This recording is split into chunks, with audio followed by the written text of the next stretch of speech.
राधे राधे दोस्तों। आज हम आपको सुनाएंगे एक बहू की ससुराल में जब बात बात पर उसे ताने दिए जाते हैं, मायके की इज्जत कहानी। अगर आप हमारे चैनल पर नए हैं तो प्लीज़ हमारे चैनल को सब्सक्राइब करें, वीडियो को लाइक करें और शेयर करें। नेहा की ननंद की 2 दिन बाद शादी थी। नेहा की ननंद का नाम प्रिया था। घर में सभी शादी विवाह के कार्यों में लगे हुए थे। आज जो महिला संगीत था। नेहा को शादी की भागदौड़ में पार्लर जाने का समय ही नहीं मिल रहा था। बेचारी नेहा सोच रही थी अब तो खुद ही तैयार होना पड़ेगा, पर नेहा को ज्यादा मेकअप करना नहीं आता था। फिर भी उसने हल्का मेकअप किया और नीले रंग का सूट पहना, कानों में बड़े बड़े झुमके पहने। कोई ज्यादा साज श्रृंगार ना आने के कारण नेहा ने बालों का सिंपल सा स्टाइल बना लिया और तैयार होने के बाद नेहा बहुत ही सुंदर लग रही थी। नीले रंग के सूट में वह खूब जच रही थी। तभी कमरे में नेहा का पति सोहन आया और नेहा को देखकर उसकी तारीफ किए बिना नहीं रह पाया। नेहा से कहने लगा, नेहा आज तुम बहुत सुंदर लग रही हो। नेहा ने भी बात को टालते हुए कहा, तुम किसी काम से आए थे क्या सोहन? तो सोहन ने कहा, अरे हाँ नेहा, मैं तो भूल ही गया था, वो बुआ जी तुम्हें बुला रही हैं। नेहा ने कहा, ठीक है आप चलो मैं आती हूँ। यह सुनकर सोहन कमरे से चला गया और नेहा मुस्कुरा कर रह गई। नेहा बुआ जी से मिलने के लिए आई तो नेहा को देखते ही बुआ जी कहने लगी, अरे आज तो तुम बहुत सुंदर लग रही हो। जिस पर नेहा हंस देती है और वहीं पर ही नेहा की ननंद प्रिया और सास कमला भी होती हैं। नेहा की ननंद प्रिया अभी अभी पार्लर से तैयार होकर आई थी। उसने गहरे लाल रंग का लहंगा पहना हुआ था। वह बहुत ही अच्छा हेयर स्टाइल भी बनवाया हुआ था। प्रिया को बुआ जी का इस तरह नेहा की तारीफ करना पसंद नहीं आया। वह कड़वाहट भरी नजरों से अपनी भाभी को देखने लगी। प्रिया सोचती है कि मैं तो पार्लर से तैयार होकर आई हूँ, तब भी बुआ जी ने मेरी तारीफ नहीं की, और भाभी तो घर पर ही तैयार हुई है, तब भी बुआ जी ने नेहा भाभी की तारीफ कर रही हैं। प्रिया को इस तरह अपनी ओर देखते हुए नेहा को बहुत अजीब लगता है। वह नेहा को जो प्रिया को कहती है, दीदी आप बहुत सुंदर लग रही हैं। धन्यवाद कहकर प्रिया वहां से चुपचाप चली जाती है। तभी बुआ जी नेहा को अपने साथ बाहर चलने के लिए कहती हैं, क्योंकि संगीत के लिए पड़ोस की औरतें भी आ चुकी थीं। सब ग्रुप में डांस करती हैं, जिसके लिए नेहा बहुत उत्साहित थी और उसे बहुत मजा आ रहा था। यहाँ पर भी उसने सोचा ग्रुप डांस में बहुत मजा आएगा। पहले ढोलक पर और गाने और भजन गाएंगे, उसके बाद डीजे पर एक एक करके औरतों ने डांस करना शुरू किया। अब तो नेहा के हाथ पांव फूल गए। सोलो डांस तो उसने आज तक नहीं किया था। ग्रुप डांस में तो किसी का ध्यान नहीं होता कि कौन क्या कर रहा है, लेकिन सोलो डांस, वो भी इतने सारे लोगों के सामने, उसने सोचा वह डांस नहीं करेगी, लेकिन कौन मानने वाला था। उसे जबरदस्ती डांस के लिए खड़ा कर दिया गया। वैसे भी जैसा आता था मन से डांस कर दिया नेहा ने। डांस करने के बाद सबने तालियां बजाकर उसकी खूब तारीफ की। कई औरतों ने तो उसकी तारीफ करते हुए कहा कि नेहा तुमने बहुत अच्छा डांस किया है। सास ने भी सारे से बताया कि बहू तुमने वाकई बहुत अच्छा डांस किया है। यह देखकर नेहा को बहुत खुशी हो रही थी। उसे तो पता ही नहीं था कि उसे इतना अच्छा डांस करना आता है। तभी नेहा जाकर अपनी ननंद प्रिया के पास बैठ गई। उसने देखा कि प्रिया की ड्रेस बैकलेस है और उसके पीछे से स्टेप भी दिखाई दे रही है। तब नेहा बोली, दीदी आपकी स्टेप दिखाई दे रही है। कहते हुए नेहा ठीक करने की कोशिश करती है तो प्रिया कहने लगी कि कोई बात नहीं भाभी, यह तो आजकल का फैशन है। नेहा ने सोचा स्टेप दिखाना भी फैशन है, बड़ी अजीब बात है। उसे अपनी शादी का समय याद आ गया। शादी से पहले जब नेहा का लहंगा तैयार होकर आ गया था तो नेहा की सास कमला जी ने उस लहंगे को देखने के लिए अपने पास मंगवाया था। लहंगे को देखकर कमला जी भड़क गई और नेहा को फ़ोन करके कहने लगी कि बहू तुमने लहंगे के ऊपर ब्लाउज क्यों नहीं बनवाया है, कुर्ती क्यों बनवाई है? तभी जो नेहा ने बताया कि सभी ने लहंगे को देखकर कहा था इस पर ब्लाउज ही अच्छा लगेगा, कुर्ती अच्छी नहीं लगेगी। तब कमला जी ने गुस्से में फ़ोन काट दिया। उसके बाद सोहन का फ़ोन आया कि तुमने ब्लाउज़ क्यों नहीं बनवाया, मम्मी भड़क रही हैं। नेहा ने सोहन को बताया कि ब्लाउज बनवाने की वजह बता दी, लेकिन अब नेहा को भी गुस्सा आ गया था। उसने कहा कि मेरा ब्लाउज बिल्कुल सही है, ना वो स्लीवलेस है और ना ही उसका गला बड़ा है। लहंगे का दुपट्टा भी है जिससे ब्लाउज तो पूरा ढक ही जाएगा। और अगर इतनी ही प्रॉब्लम है तो ये बता दो कि साड़ी के ऊपर भी ब्लाउज बनवाने हैं या कुर्ती ही बनवानी है। नेहा का गुस्सा देखकर सोहन बोला, नहीं नहीं नेहा, ऐसी कोई बात नहीं है, वह तो मम्मी ऐसे ही कह रही थी, जो बन गया वह ठीक है, तुम गुस्सा मत करो। लेकिन नेहा को बहुत बुरा लग रहा था। एकदम संगीत की तेज आवाज़ से नेहा वर्तमान में लौट आई और कमला जी को देखने लगी, जो अपनी बेटी को देखकर फूले नहीं समा रही थी।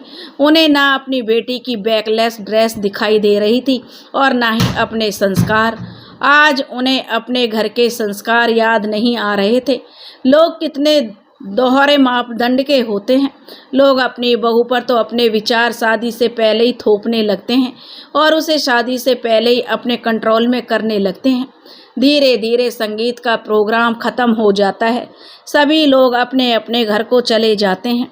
नेहा भी काम ख़त्म करके जब अपने कमरे में जाने लगती है तो उसके पास के कमरे से बुआ जी की आवाज़ सुनाई देती है, जिसमें अपना नाम सुनकर नेहा कुछ क्षण के लिए रुक जाती है। बुआ जी प्रिया से कह रही थी कि आज जो नेहा बहुत सुंदर लग रही थी और उसने डांस भी बहुत अच्छा किया था। यह सुनकर प्रिया बोली, बुआ जी इसे सुंदर होना नहीं कहते। इतना सुनने की देरी थी कि तभी नेहा भी उस कमरे में कुछ सामान लेने के बहाने से आ गई, तो प्रिया उसे देखकर चुप हो गई। नेहा बहाने से कुछ सामान उठाकर अपने कमरे में चली गई। उसे प्रिया पर बहुत गुस्सा आ रहा था कि प्रिया उससे इतना चिढ़ती क्यों है कि किसी और से भी उसकी तारीफ नहीं सुन सकती। तभी सोहन भी कमरे में आ गया और नेहा और सोहन को प्रिया और बुआ जी के बीच हुई सारी बात नेहा बता देती है और पूछती है आखिर प्रिया को मुझसे क्या प्रॉब्लम है। तब मैं उसके बारे में किसी से कुछ नहीं कहती हूँ, तो भी वह मेरे बारे में ऐसा कैसे बोल सकती है। और आज आपकी मम्मी को उसकी ड्रेस नहीं दिखाई दी। शादी से पहले मेरे ब्लाउज के लिए तो इतना हंगामा किया था और आपको पता है प्रिया ने भी अपने लहंगे के ऊपर ब्लाउज ही बनवाया है। तभी सोहन कहने लगा, नेहा सिया को तुमसे जलन हो रही होगी कि उसकी शादी है और सब तुम्हारी तारीफ कर रहे हैं, तो इसमें मेरी गलती है, नेहा कहने लगी। और इसमें तुम्हारी गलती नहीं है, सोहन बोला, तुम तो मेरी प्यारी सी सुंदर सी वाइफ हो। मैंने तो पहले ही कहा है कि तुम इन लोगों की बातों पर ध्यान मत दिया करो, एक कान से सुनकर दूसरे कान से निकाल दिया करो। सोहन उसे प्यार से समझाता है। सोहन की बात सुनकर नेहा को हंसी आ जाती है, पर नेहा सोचने लगती है, लोग बहू और बेटी में इतना भेदभाव क्यों करते हैं? क्या बहू किसी की बेटी नहीं होती है? लोग क्यों अपनी छोटी सोच से दूसरे इंसान का जीना मुश्किल कर देते हैं? छोटी छोटी बातों पर टोका टाकी करते हैं, ताने देते हैं। पर नेहा ने इन सब बातों को अपने दिमाग से निकालना ही बेहतर समझा और वह अपने पहले सोलो डांस के अनुभव के बारे में जो सोहन को बताना शुरू कर दिया। आखिरकार शादी का दिन भी आ गया। शादी की व्यवस्था एक बैंकेट हॉल में की गई थी। आज नेहा भी पार्लर में तैयार हुई थी। उसने हल्के पीले रंग का लहंगा पहना था, जिस पर गुलाबी रंग का दुपट्टा था। हल्के पीले रंग का लहंगा उस पर खूब फब रहा था। आज नेहा किसी अप्सरा से कम नहीं लग रही थी। जब सोहन उसे पार्लर से लेने गया तो एक पल के लिए वह भी उसे देखता रह गया। उसकी पत्नी इतनी सुंदर है, उसने कभी ध्यान नहीं दिया।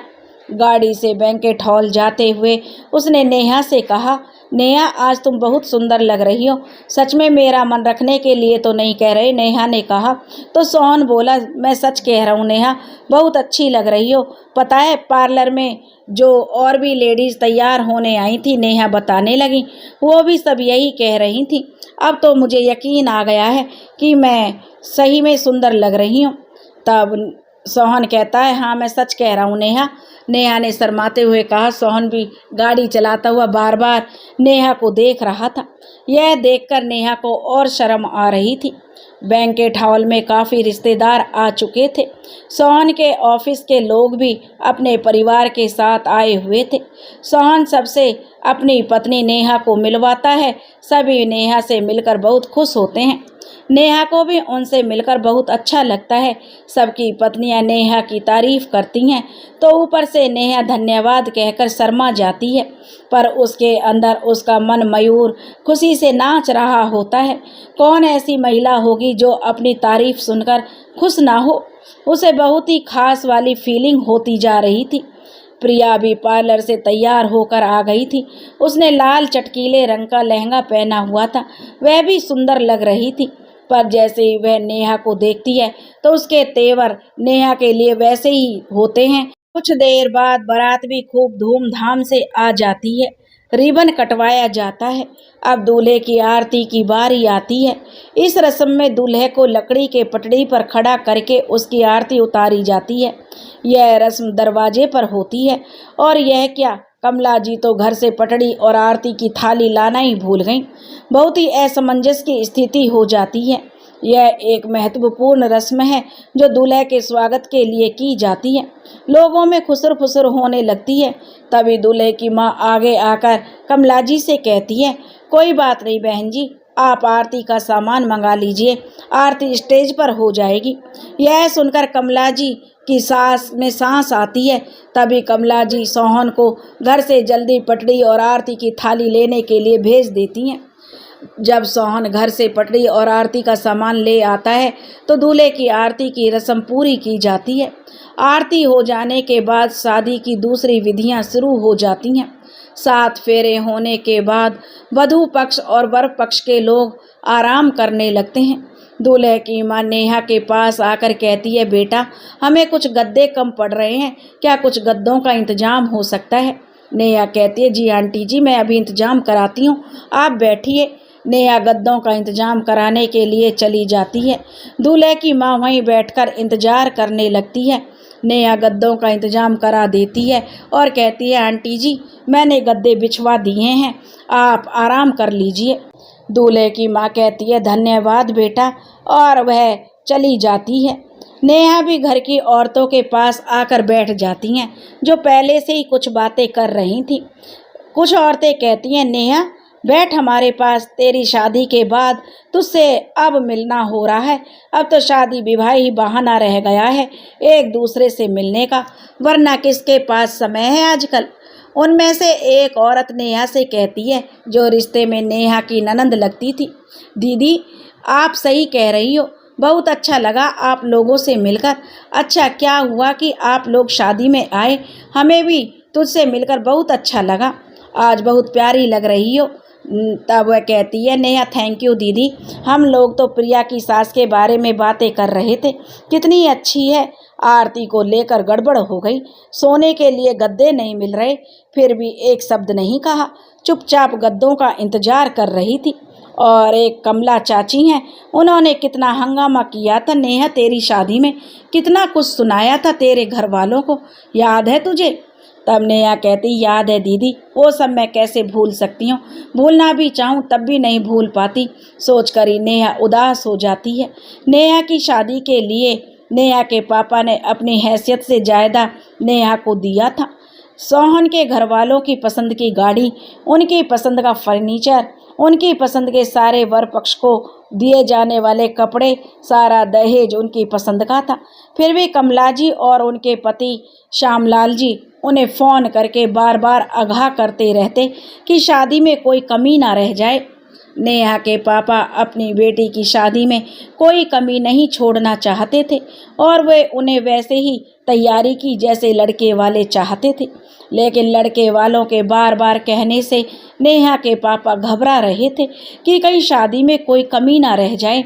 शादी लोकल थी, इसलिए बारात में आने वाले लोग भी निश्चित नहीं थे। शादी बैंकेट हॉल में हो रही थी।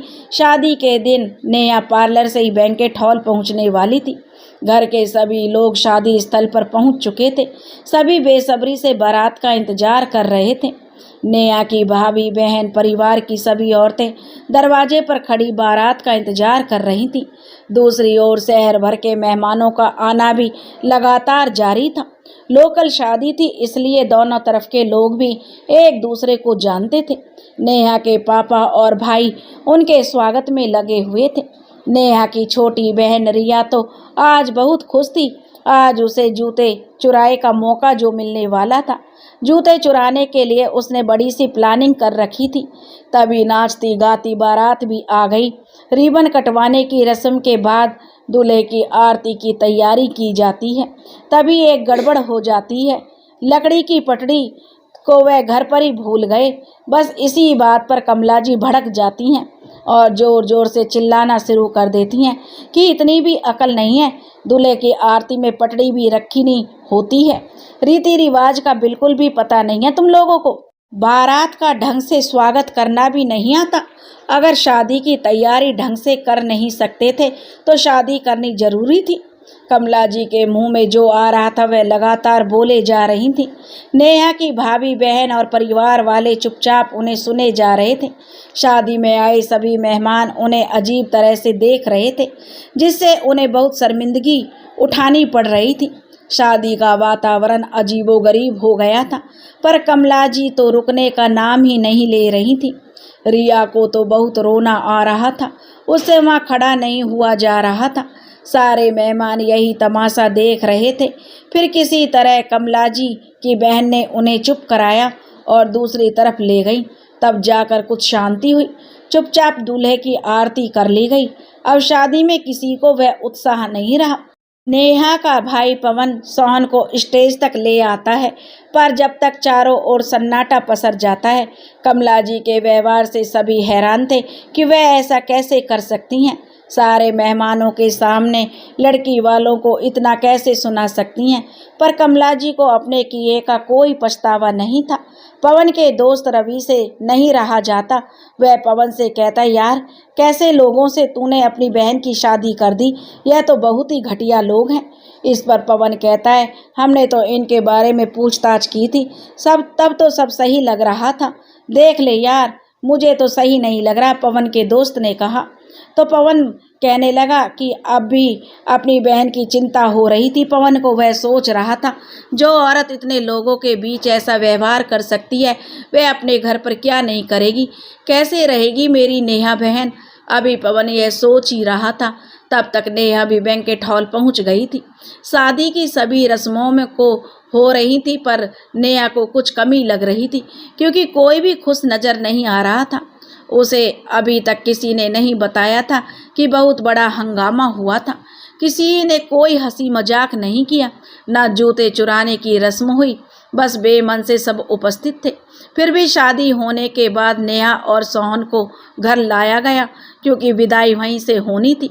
जब नेहा घर पहुंची तब अकेले में ले जाकर उसके परिवार वालों ने उसे बताया कि शादी में बहुत बड़ा हंगामा हुआ था। नेहा को यह जानकर बहुत दुख हुआ और उसे बहुत गुस्सा भी आ रहा था अपनी सास कमला जी पर नहीं, बल्कि अपने घर वालों पर भी, क्योंकि उन्होंने चुपचाप उनकी बातें क्यों सुनी। उन्हें जवाब देना चाहिए था ना। नेहा सोचने लगी, उसे उन्होंने पहले क्यों नहीं बताया। उसे ऐसी शादी नहीं करनी थी जिसमें उसके परिवार की बेइज्जती हो। उसकी हिम्मत कैसे हुई ऐसा करने की। फिर नेहा की मम्मी उसे समझाने लगती है, जो हो गया सो हो गया बेटी, तू गुस्सा लेकर ससुराल मत जा। शादियों में यह सब तो होता रहता है। अब शादी हो गई है, उसे अच्छे से निभाना। नेहा चुपचाप अपनी मम्मी की बातें सुनती रही।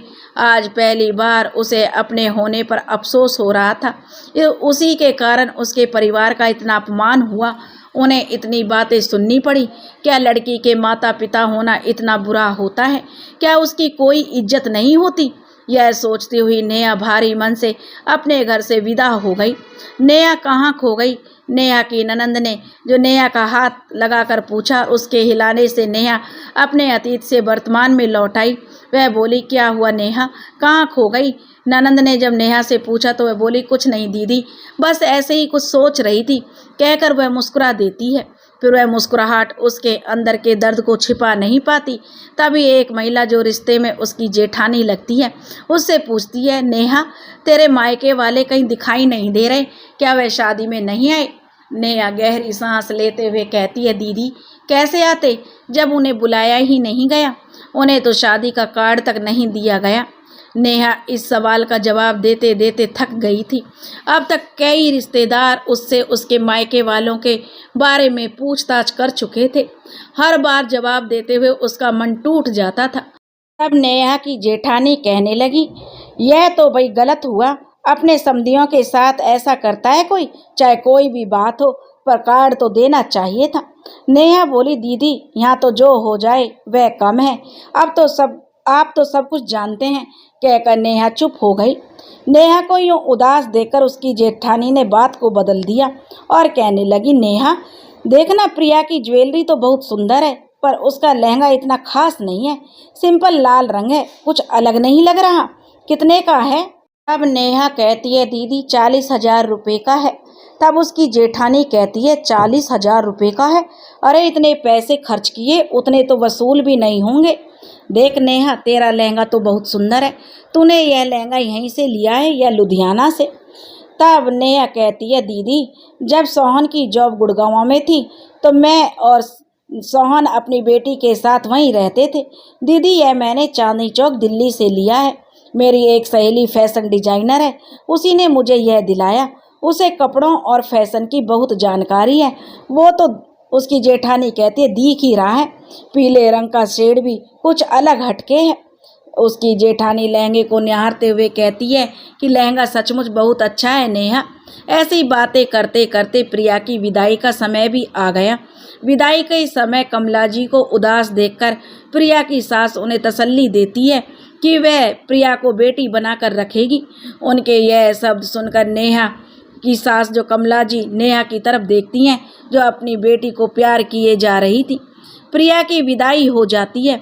उसके बाद सोहन और नेहा गुड़गांव आ जाते हैं। क्या कोई बम फूटने वाला है? क्यों तुमने रास्ते भर बात नहीं की? सोहन कहता है, मैं बस इंतजार कर रहा हूँ कि बम कब फटेगा। तब नेहा कहती है, आपको तो मजाक सूझ रहा है। सोहन कहता है, मजाक नहीं, मुझे पता है बहुत कुछ गलत हुआ है और उसके लिए काफ़ी हद तक मैं भी जिम्मेदार हूँ। अगर मैंने तुम्हें हमारी शादी के बाद ही रोक दिया होता, जब उन्होंने पहली बार तुम्हारे साथ बुरा बर्ताव किया था, तो आज उनकी यह सब करने की हिम्मत नहीं होती। सोहन को अपने बर्ताव पर अफसोस होता है। पता नहीं जिस चीज़ के लिए उन्होंने हमारी शादी में इतना हंगामा किया था, प्रिया की शादी में उन्होंने उससे भी ज़्यादा गलतियाँ की। क्या उन्हें एहसास हुआ होगा? उन्होंने मेरे परिवार के साथ कितना बुरा व्यवहार किया था सोहन। भगवान ने उन्हें वैसी ही परिस्थिति में डाला। क्या उन्होंने उनका इशारा समझा होगा? वह दूसरों के साथ कितना बुरा बर्ताव करती हैं, नहीं समझा होगा। नेहा को बहुत गुस्सा आ रहा था।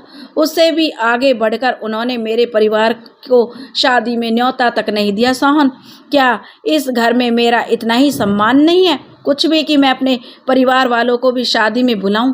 मैं लोगों के सवालों का जवाब देते देते थक गई। क्या कसूर था मेरे पापा का? क्योंकि उन्होंने इतने सालों में पहली बार अपनी बेटी का पक्ष लिया था और उनकी गलत बातें सुनने से इनकार कर दिया था।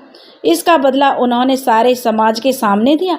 उन्हें इतनी भी शर्म नहीं है कि मेरा भाई हर साल दीपावली पर उनके घर आता था, वह उससे ढंग से बात तक नहीं करती थी।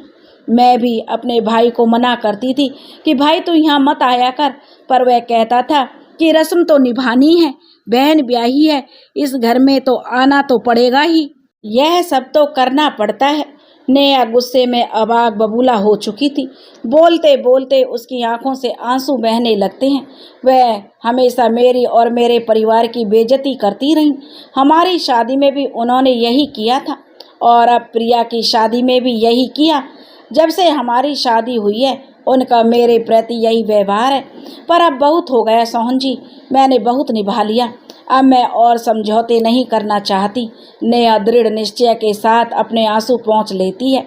सोहन बोला, तुम्हारे हर फैसले में मैं तुम्हारे साथ हूँ नेहा, अब मैं तुम्हारे ऊपर किसी का तरह का दबाव नहीं डालूंगा।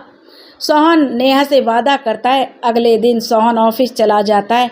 नेहा घर के काम कर रही होती है, पर उसका गुस्सा अभी शांत नहीं हुआ था। वह सोच रही थी अगर वह शादी में ना जाती तो क्या होता। उसके सास ससुर को लोगों का मुंह बंद कराना मुश्किल हो जाता, लेकिन वह अपनी ओर से लोगों को बात बनाने का मौका नहीं देना चाहती थी। लेकिन उसके ससुराल वालों को उसकी किसी चीज़ की कद्र ही नहीं है। यही सोचते सोचते शाम कब हो गई उसे पता नहीं चला। तभी सोहन भी घर आ गया और नेहा भी सोहन से नाराज़ थी। नेहा का बर्ताव देखकर सोहन बोला, नेहा, जो हो गया उसे मैं ठीक नहीं कर सकता, पर वादा करता हूँ आगे से ऐसा कभी नहीं होगा। आप हमेशा ऐसे ही कहते हो। नेहा कहने लगी, आगे से ऐसा कभी नहीं होगा।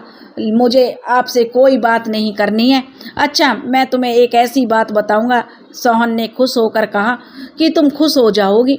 नेहा को छेड़ते हुए सोहन कहता है, तब नेहा कहती है, मुझे आपकी कोई बात नहीं सुननी। यह कहकर वह सोहन की ओर से मुंह फेर लेती है। तो सोहन कहता, कोई बात नहीं, हम दीवारों को सुना देते हैं। तो दीवारों सुनो, मेरे बॉस और उनकी पत्नी शादी में आए थे। तो जब उनकी पत्नी ने नेहा को देखा तो उन्होंने नेहा को ही दुल्हन समझ लिया था। वह तो बॉस ने उन्हें बताया कि भाई, यह दुल्हन नहीं है, यह तो सोहन की वाइफ है। तो दीवारों, आज बॉस ने मुझे यह बात बताई।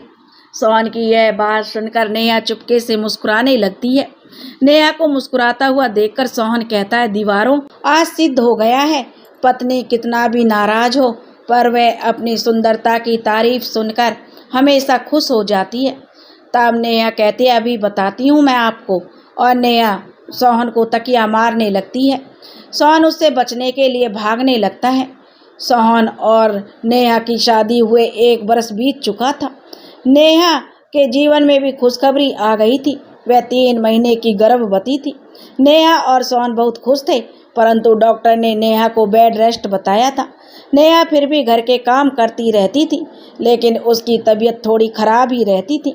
प्रिया की सास को भी नेहा की तबीयत के बारे में पता चला, तो वह नेहा का हालचाल जानने के लिए नेहा को फ़ोन करने लगी।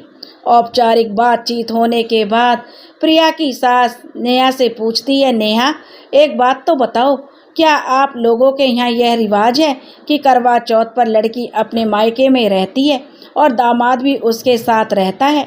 तब नेहा कहती है, ऐसा तो कोई रिवाज नहीं है आंटी जी, पर आप ऐसा क्यों पूछ रहे हैं?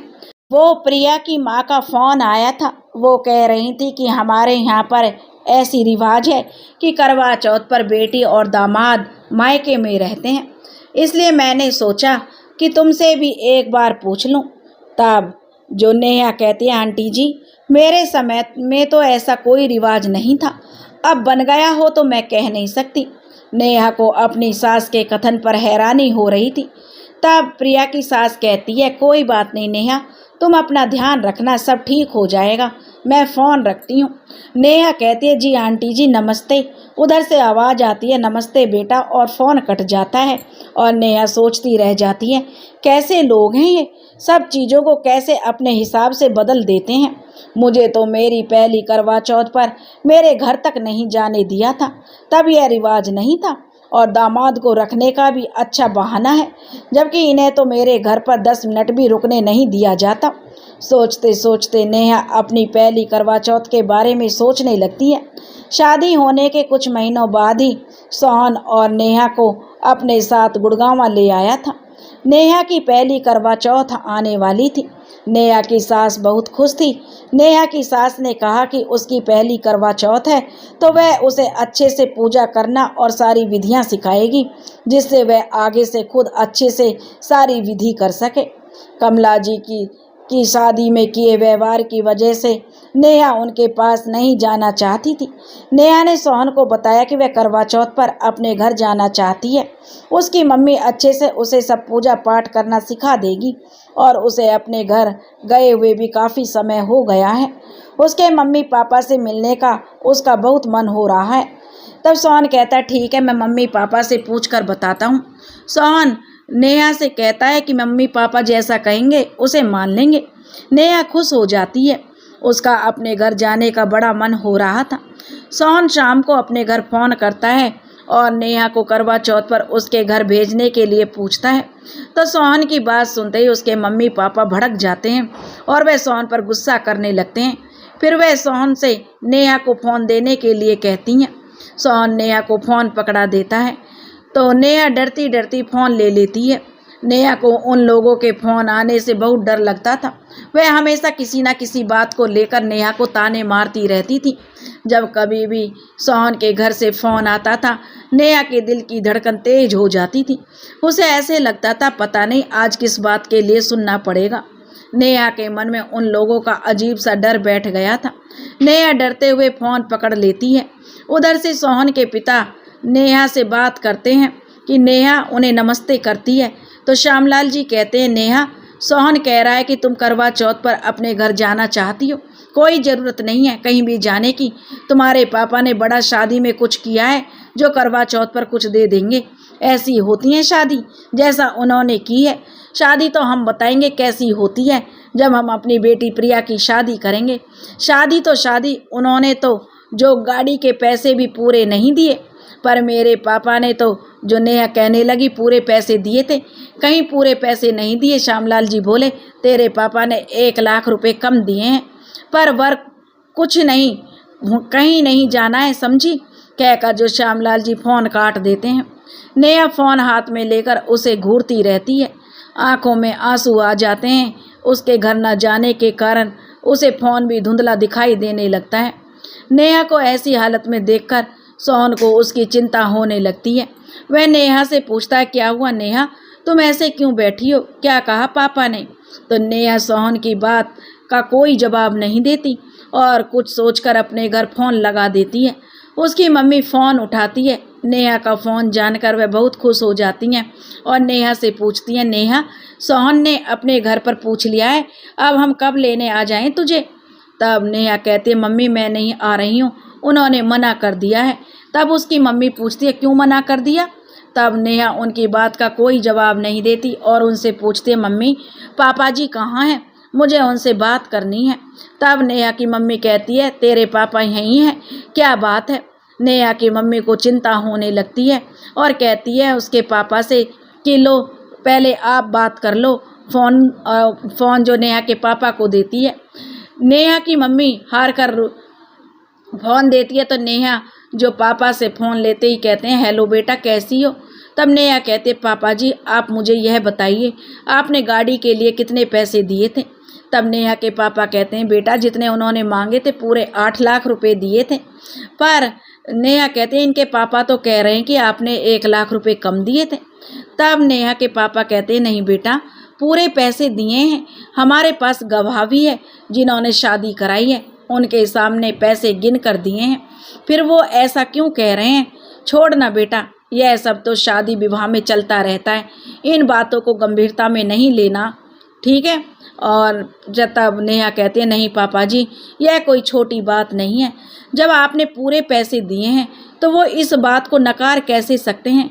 आप उनके पास जाकर इस बात को क्लियर कर लीजिए, कोई बात नहीं है। उसके पापा कहते हैं, नेहा रिश्तेदारी में तो यह सब चलता रहता है, वैसे भी हम लड़की वाले हैं। नेहा कहते हैं, पापा जी प्लीज़ अगर आप इस बात को उनके पास जाकर क्लियर नहीं करेंगे तो फिर मैं कभी इस गाड़ी में नहीं बैठूंगी।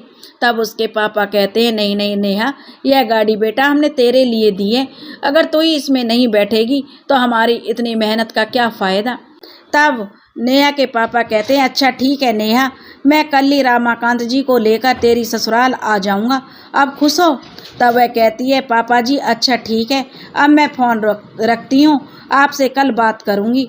तब उसके पापा कहते हैं, ठीक है, और फ़ोन कट जाता है। सोहन चुपचाप नेहा के पास बैठा उसकी बातें सुन रहा था। उसे समझ नहीं आ रहा था कि क्या हो रहा है। फ़ोन कट जाने के बाद सोहन नेहा से उसके दुखी होने का कारण पूछता है तो नेहा उसे पूरी बात बता देती है। बात पता चलने पर सोहन को बहुत बुरा लगता है। वह कहता है, सॉरी नेहा, मेरी वजह से तुम्हें हमेशा यह सब सुनना पड़ता है। मैं जितना सोचता हूँ कि सब मिलजुल कर खुशी से रहें, उतने ही मेरे मम्मी पापा ऐसी हरकतें करते हैं कि मुझे खुद अपराध बोध होने लगता है। पता नहीं यह सब चीज़ें कभी सही भी होंगी या नहीं। तब यह चीज़ें तब तक सही नहीं हो सकती जब तक वह दूसरों को अपने बराबर सम्मान नहीं देते। नेहा कहने लगी, उनके हिसाब से तो बहू का मतलब है चुपचाप उनकी हर गलती और सही बात को मानने वाली। अगर अपनी कोई बात रख दी तो उल्टा जवाब देना हो जाता है। और लड़की वालों की तो कोई इज्जत ही नहीं होती सोहन। क्यों? क्योंकि वह लड़की वाले हैं। तो वह कहता, हाँ हाँ नेहा अपनी आंखों से आंसू पोंछती हुई हंसने लगती है। तब नेहा से जो सोहन कहता, संभालो अपने आप को नेहा, क्या कर रही हो? तुम्हें अपने घर जाना है तो मैं तुम्हें छोड़ दूंगा। तब नेहा कहती है, मुझे कहीं नहीं जाना। पता है सोहन, कभी कभी मन करता है कि मर जाऊं, सब खत्म, सारी मुसीबत हमेशा के लिए ख़त्म हो जाएगी, पर मुझे मेरे परिवार की बेइज्जती ना हो। ख़त्म तो मैं कर लूँगी, पर क्या मैं शगुन से मर सकती हूँ? तब क्या सब ठीक हो जाएगा? सब कहेंगे, अरे शादी के बाद लड़की ने सुसाइड कर लिया, ज़रूर किसी से चक्कर चल रहा होगा। गलती चाहे किसी की भी हो, इल्ज़ाम तो लड़की पर ही लगता है, लड़की में ही कमी होगी। तभी तो मेरी फैमिली को ही सुनना पड़ेगा, और मैं अपने परिवार का भी मुझे ख्याल आता है। उन्होंने मेरी हर छोटी से छोटी इच्छा पूरी की है, मुझे इतना प्यार दिया कि मैं उन्हें इतना बड़ा दुख कैसे दूं? मैं यह सब डिजर्व नहीं करती। और मैं तुम्हें, सोहन कहता है, तुम्हें मेरा ख्याल नहीं आता? तब नेहा कहती है सोहन, तो सोहन उसके आंसू पोंछते उससे फिर कहता है। तब नेहा कहती है, आपका क्या? आप तो मज़े से अपनी मम्मी पापा की पसंद से दूसरी शादी कर लेना, मुझे कोई दूसरी शादी नहीं करनी। सोहन कहता है, मैं अपनी इसी शादी में बहुत खुश हूँ, मुझे तुम्हें वह फ़ोन ही नहीं देना चाहिए था, मुझे क्या पता था पापा यह सब बात करेंगे। तभी सोहन कमरे से बाहर अपने पिता से फ़ोन पर बात करने के लिए चला जाता है। नेहा भारी कदमों से अपने बिस्तर पर जाकर लेट जाती है और रोते रोते कब उसकी आंख लग जाती है उसे पता नहीं चलता। जब सोहन कमरे में आता है तो नेहा सो चुकी होती है। सोहन नेहा को सोता देखकर उसे कंबल उड़ा देता है। सोहन नेहा को सोते हुए देखकर सोचता है कि कितनी खुश थी उसकी नेहा अपने घर जाने के लिए, कितनी उत्सुक थी, पर एक फ़ोन ने उसकी सारी खुशियाँ छीन ली। सोहन नेहा के सिरहाने बैठकर उसके बालों में हाथ फेरते हुए कहता है, मुझे माफ़ कर दो नेहा, यह सब मेरी गलती है। वह तुमसे यह सब कह पाते हैं क्योंकि मैंने कभी उन्हें रोका टोका नहीं। मुझे लगा वो मेरे मम्मी पापा हैं, मेरा उनके प्रति फ़र्ज है, पर अब और नहीं, मेरी तुम्हारे प्रति भी जिम्मेदारियां हैं। मैंने उन्हें मना कर दिया है कि अब वह तुम्हें कभी कुछ नहीं कहेंगे। अगर उन्हें कुछ कहना है तो मुझसे कहेंगे। अब मैं तुम्हें कभी किसी को कुछ नहीं कहने दूंगा, यह मेरा वादा है तुमसे नेहा। अगले दिन नेहा की आँख खुलती हैं जल्दी ही तो वह बालकनी में जाकर खड़ी हो जाती है। बाहर ठंडी ठंडी हवा चलने के कारण वो दोनों हाथों में अपने आप को समेट लेती है। आसमान में पक्षी उड़ान भर रहे थे, पंछियों की चहचहाहट उसके मन को सुकून दे रही थी। वह सोचती है, काश मैं भी एक पंछी होती तो इस आकाश में उड़ान भरती बिना किसी की परवाह किए। नेहा मन ही मन सोच रही थी और गहरी सांस लेती है। तभी सोहन कहता, क्या सोच रही हो नेहा? और नेहा के गले में अपनी बाहें डाल देता है। नेहा कहती है, कुछ नहीं, बस इन पंछियों को देख रही थी। चलिए आप तैयार हो जाइए, मैं आपके लिए नाश्ता बना देती हूँ, नेहा कहती है। तब सोहन कहता है कि नेहा, मैं आज सोच रहा था ऑफिस से छुट्टी ले लेता हूँ और तुम्हें कहीं घुमाने के लिए ले चलता हूँ। नेहा कहती है, नहीं नहीं, उसकी कोई ज़रूरत नहीं है, मेरा कहीं जाने का मन नहीं है, आप ऑफिस चले जाइए। पर नेहा, सोहन कहता, फिर कभी घूमने चलेंगे, नेहा कह देती है। और नेहा ने शांत भाव से कहा था कि अभी नहीं, अभी आप ऑफिस जाइए, मैं घर पर रुक जाता हूँ। तब वह कहता है सोहन कि नहीं नेहा, आज मैं घर पर रुक जाता हूँ, तुम उदास लग रही हो। तब नेहा कहती है, नहीं सोहन, मैं ठीक हूँ, आप फिक्र मत कीजिए। पर मुझे तो ऐसा नहीं लग रहा, सोहन कहता है। तब नेहा कहती है, आपको पता है ना, मुझे थोड़ा समय लगता है, पर मैं ठीक हो जाती हूँ। कल के बारे में देखिए, अभी मुझे इस बारे में कोई बात नहीं करनी सोहन। सोहन कहता है, अच्छा ठीक है, जब तुम्हारा मन होगा तब बात करेंगे। तब नेहा कहती है, ठीक है, और हाँ में सिर हिला देती है। सोहन तैयार होकर नाश्ता करके ऑफिस चला जाता है। नेहा बार बार घड़ी की ओर देखे जा रही थी। आज उसका समय काटे नहीं कट रहा था। आज घड़ी इतनी धीरे धीरे क्यों चल रही है? वह एक दो बार अपने घर फ़ोन कर चुकी थी। उसकी मम्मी ने उसे बताया कि उसके पापा जी जो उस बिचौलियों को साथ लेकर ससुराल गए हैं। दोपहर के 2 बज चुके थे। तभी फ़ोन की घंटी बजती है। नेहा की मम्मी का फ़ोन था। नेहा ने फ़ोन का रिसीवर उठाते हड़बड़ाते हुए पूछा, मम्मी बात क्लियर हो गई? तब उसकी माँ कहती है, हाँ बाबा हो गई। जैसे ही तेरे पापा जी घर आए हैं उन्होंने सबसे पहले तुझे फ़ोन करने को कहा है। ले अपने पापा से खुद ही बात कर ले। नेहा की मम्मी उसके पापा को फ़ोन दे देती है। नेहा कहती है, हेलो पापा जी नमस्ते। पापा जी सारी बात क्लियर हो गई, उन्हें पता चल गया कि हमने पूरे पैसे दिए हैं। तब नेहा के पापा कहते हैं, हाँ बेटा पता चल गया, पर तू पहले सांस तो ले। तब नेहा कहती है, आपने तो कहा। उसे सुनने के बाद मैं अब चैन की सांस ले पा रही हूँ पापा जी, वरना कल से तो जैसे मेरा दम घुटा जा रहा था। तब नेहा के पापा कहते हैं, बेटा तू ऐसे परेशान ना हुआ कर, हम है ना तेरी हर परेशानी को दूर करने के लिए। तब नेहा कहती है, जानती हूँ पापा जी, तभी तो जी पा रही हूँ। कहते हुए नेहा चुप हो जाती है। पर पापा जी आपने उन्हें यकीन कैसे दिलाया? नेहा पूछती है। तब जो नेहा के पापा कहते हैं, यह सब तो बिचौलिए के कमाल है। ऐसा क्या किया अंकल ने? पापा जी आप बताइए, नेहा पूछती है।